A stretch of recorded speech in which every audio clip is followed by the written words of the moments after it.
कि हे राजन, जब परिवार बढ़ता है तो परिवार के मुखिया की सोच लंबी होनी चाहिए, गंभीर होना चाहिए। धन बढ़ता है तो धन के स्वामी को गंभीर होना चाहिए, लंबी सोच होनी चाहिए और शांति से निर्णय लेना चाहिए। यहां गजराज का परिवार बढ़ा तो गजराज की सोच कैसी हो गई? बोले अभिमानी। अपने पुत्र पत्नियों पौत्रों के साथ सरोवर में जाता, स्नान किया। अरे महाराज, नीचे का जल ऊपर चला गया, ऊपर का जल नीचे चला गया। उस जल में एक ग्राह रहता है। ग्राह ने देखा कि लगता है आज तो कोई बलवान थलचर जीव स्नान करने के लिए आया है, भगवान ने मेरे लिए भोजन भेजा है। और जाकर के ग्राह ने गज के चरण को पकड़ लिया। लेकिन गजराज मतवाला है, कहने लगा कि अभी से पता नहीं मेरा बल कितना है।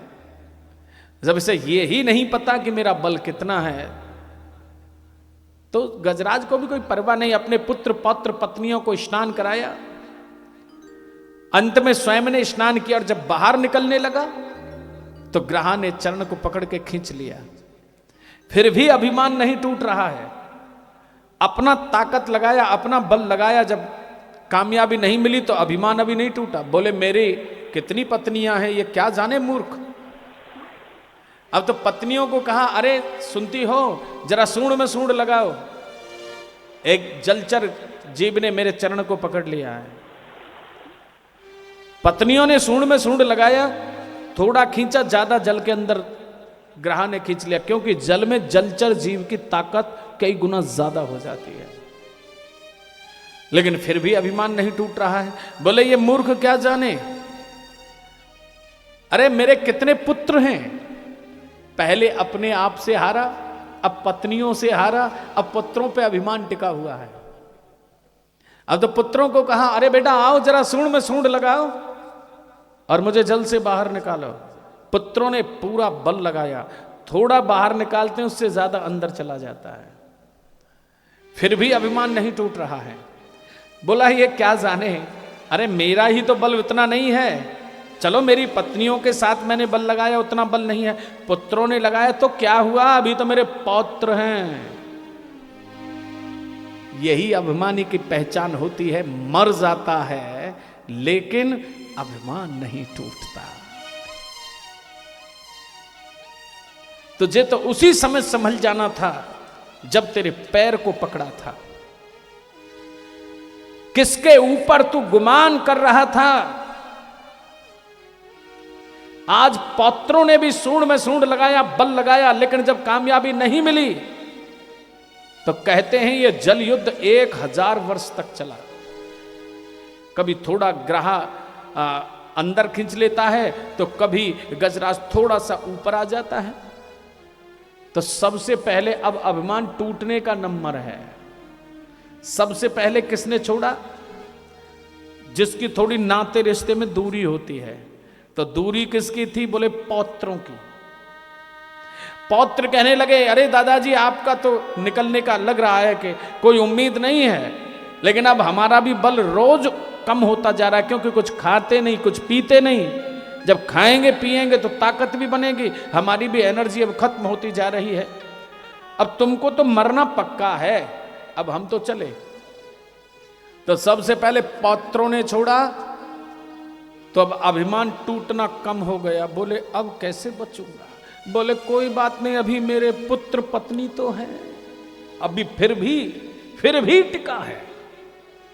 कुछ दिन के बाद पुत्र कहने लगे, पिताजी लग रहा है अब आप तो बचने वाले नहीं। अब की बार पुत्रों ने छोड़ दिया। अब तो आशा पत्नियों पे टिक गई। लेकिन भैया जब कोई समाधान नहीं मिला तो पत्नी बोली कि हे स्वामी, लग रहा है अब तुम बचने वाले नहीं, अब कम से कम हम क्यों आपके साथ में प्राण दें, कम से कम हमारे तो प्राण बचें। अब पत्नियों ने भी छोड़ दिया। आज गजराज हार गया। आज गजराज के सारे अरमान टूट गए, जिनके लिए गजराज ने न दिन देखा न रात देखी। अरे ये हमारी हालत गजराज जैसी ही तो है। जो हम ना दिन देखते हैं ना रात देखते हैं, अरे सोने जैसी काया को मिट्टी का बना देते हैं उन अपनों के लिए। और जब वो अपने कहते हैं कि तुमने हमारे लिए किया ही क्या, तो मेरे भाई उम्मीदें टूट जाती हैं।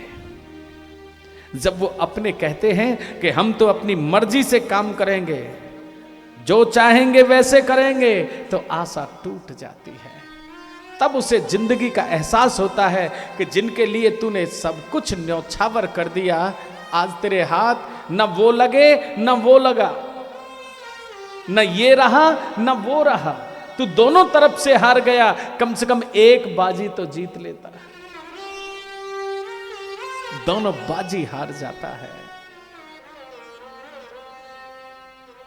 तब रोता है कि मैंने वो नहीं कमाया जो मुझे कमाना था, मैंने वो कमाया जो मुझसे छूट जाना था, अपने किए पे पछताता है।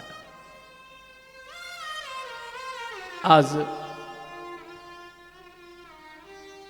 जब जीव ये हार जाता है दुनिया से, अपने आप से, तब भगवान की याद करता है। गजराज ने हरि को याद किया, भगवान ने अवतार धारण किया, तो यहां सबसे पहले ग्राह का उद्धार और फिर गजराज का। बोले ये याद किया था गजराज ने, उद्धार ग्राह का क्यों किया भगवान ने? आप लोग समझ लीजिए, मूल से प्यारो कह रहे हैं, मूल से प्यारो ब्याज। कितने लोग कमाते हैं ब्याज? बोले हम नहीं बताएंगे महाराज। कोई बात नहीं, आप ना बताएं, लेकिन ये बता सकते हो कितने % का लेते हो लोगों से? बोले ये भी नहीं बताएंगे महाराज, ये हमारा सीक्रेट मैटर है। सीक्रेट रखो, कोई बात नहीं, लेकिन एक बात का तो ध्यान रखना, जो पैसा लेने के लिए आता है वो खुशी में नहीं, वो मजबूरी में आता है। और याद रखना भैया, जो किसी की मजबूरी का फायदा उठाता है वो संत होता है या शैतान? अब ये निर्णय कर लेना आप लोग कि हम लोग पुण्य कर रहे हैं या पाप कर रहे हैं। अरे कम से कम भैया भाईचारे का ही ब्याज ले लो जो चल रहा है। अगर भगवान पे तुम ये समझो मेरे ठाकुर जी की तुम्हारे ऊपर कृपा है, तो बैंक का ले लो भैया। बोले नहीं नहीं महाराज, अपना तो भाईचारे से